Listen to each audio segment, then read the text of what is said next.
আলিফের কবর জিয়ারত করেছে, তার সন্তপ্ত পরিবার পরিজনের পাশে দাঁড়িয়ে তাদের কাছে আমরা কথা দিয়ে এসেছি, আলিফ হত্যাকাণ্ডের বিচার বাংলাদেশে হবে। শহীদ আলিফ যে জন্য জীবন দিয়েছে, ভারতীয় আধিপত্যবাদকে বাংলাদেশ থেকে রুখে দেওয়া হবে ইনশাআল্লাহ। ভারত যদি এখনো বাংলাদেশের মানুষের পালস বুঝতে ব্যর্থ হয়, বাংলাদেশের মানুষের বিপ্লবী ক্ষমতাকে যদি ভারত নেগলেক্ট করবার চেষ্টা করে, অসম্মান করবার চেষ্টা করে, ভারত যদি খানখান হয়ে যাবে, টুকরো টুকরো হয়ে যাবে। পার্শ্ববর্তী কোন একটি দেশের সঙ্গে তুমি সুসম্পর্ক রক্ষা করতে পারোনি। প্রতিটি রাষ্ট্রের অভ্যন্তরীণ বিষয়ে হস্তক্ষেপ করে তুমি সার্ক অঞ্চল থেকে তুমি এক করে হয়ে গিয়েছ। তোমার পাশে কোন দেশ নাই। আমরা ক্ষুদ্র শক্তিগুলো যদি তোমার হাত পা নাক চেপে ধরি, তুমি দম নিতে পারবে না, বিশ্বাস নিতে পারবে না। বাংলাদেশের বুকের উপর দিয়ে তোমার সেবাদাসীকে বসিয়ে তুমি একটার উপর একটা চুক্তি করে বাংলাদেশ বিরোধী সকল স্বার্থকে ধ্বংস করে একতরফা ভারত সকল স্বার্থ নিয়ে গিয়েছে। বাংলাদেশের বিরুদ্ধে ভারতের বিগত 15 বছরের সকল ষড়যন্ত্রকে আমরা নিন্দা জানাই এবং আবার স্পষ্ট ভাষায় ভারতকে বাংলাদেশ থেকে পরিবর্তনের আহ্বান জানাই। আমি বলতে চাই, শেখ হাসিনা, ফ্যাসিবাদী শেখ হাসিনা, খুনি শেখ হাসিনা অসংখ্য খুন এবং হত্যাকাণ্ডের আসামি। বাংলাদেশের বন্ধু রাষ্ট্রের দাবি করে তুমি বাংলাদেশের এই খুনি আসামিকে মাসের পর মাস করে দিচ্ছ। আমরা এখন তোমার ঘরে বসে সে বাংলাদেশের ইসলামের পক্ষে সবাই গায়, বাংলাদেশের মানুষকে এতটা দুর্বল করতে খুন করবে ভারত। অতীতে আমাদের অনেক ঐতিহ্য রয়েছে, ইতিহাস রয়েছে। আমরা ছোট হতে পারি, আমরা ভীরু কাপুরুষের দল নই। যদি আমাদের উপর যুদ্ধ চাপিয়ে দাও, যদি আমাদেরকে এভাবে তুমি চেষ্টা করো, যদি আমার জনপদকে আমার ভাইয়ের রক্ত দিয়ে যদি তুমি বঞ্চিত করো, তাহলে আমরা তোমার বিরুদ্ধে প্রতিরোধ করে তুলব।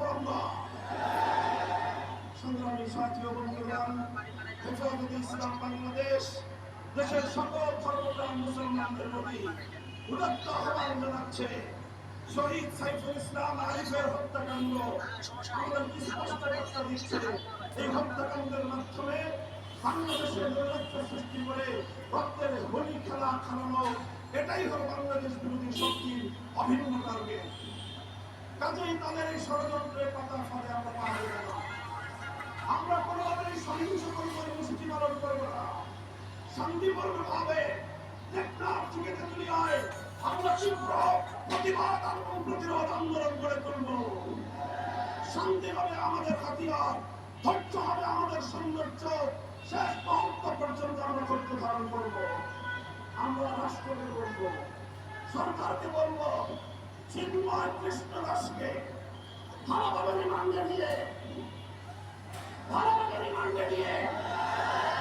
জিজ্ঞাসাবাদ করে বাংলাদেশ বিরোধী ষড়যন্ত্রের তথ্যগুলো তার কাছ থেকে আপনারা উদ্ধার করুন।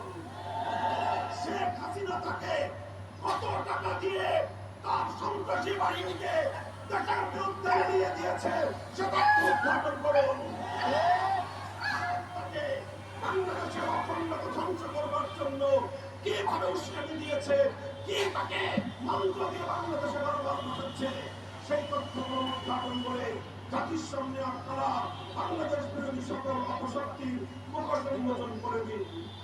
সংগ্রামী সাথী ও বন্ধুগণ, সর্বশেষ আমাদের দাবি হলো শহীদ সাইফুল ইসলাম আলিফ হত্যাকাণ্ডের জন্য প্রত্যক্ষ এবং পরোক্ষভাবে যারা জড়িত, অনতিবিলম্বে তাদেরকে আইনের আওতায় এনে দৃষ্টান্তমূলক শাস্তির ব্যবস্থা করতে হবে।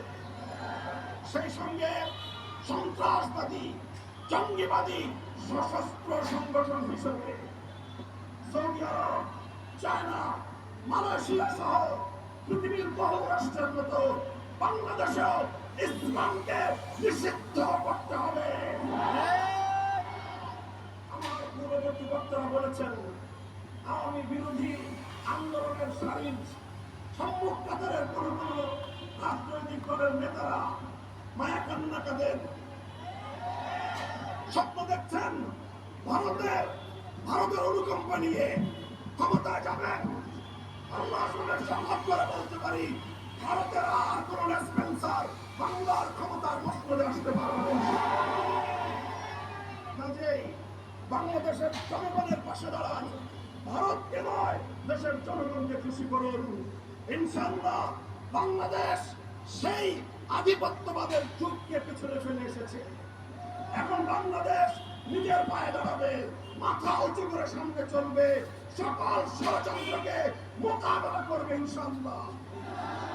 ইসলামকে স্পষ্ট ভাষায় দাবি আমাদের নিষিদ্ধ করতে হবে। যদি এই দাবি আদায়ে সরকার অথবা বিচার বিভাগ যদি গড়িমসি করে, হেফাজতে ইসলাম বৃহত্তর কর্মসূচি দিতে বাধ্য হবে। আমাদেরকে সে পথে যদি আপনারা বাধ্য করবেন না, সেই আশাবাদ ব্যক্ত করে বক্তব্য শেষ করছি।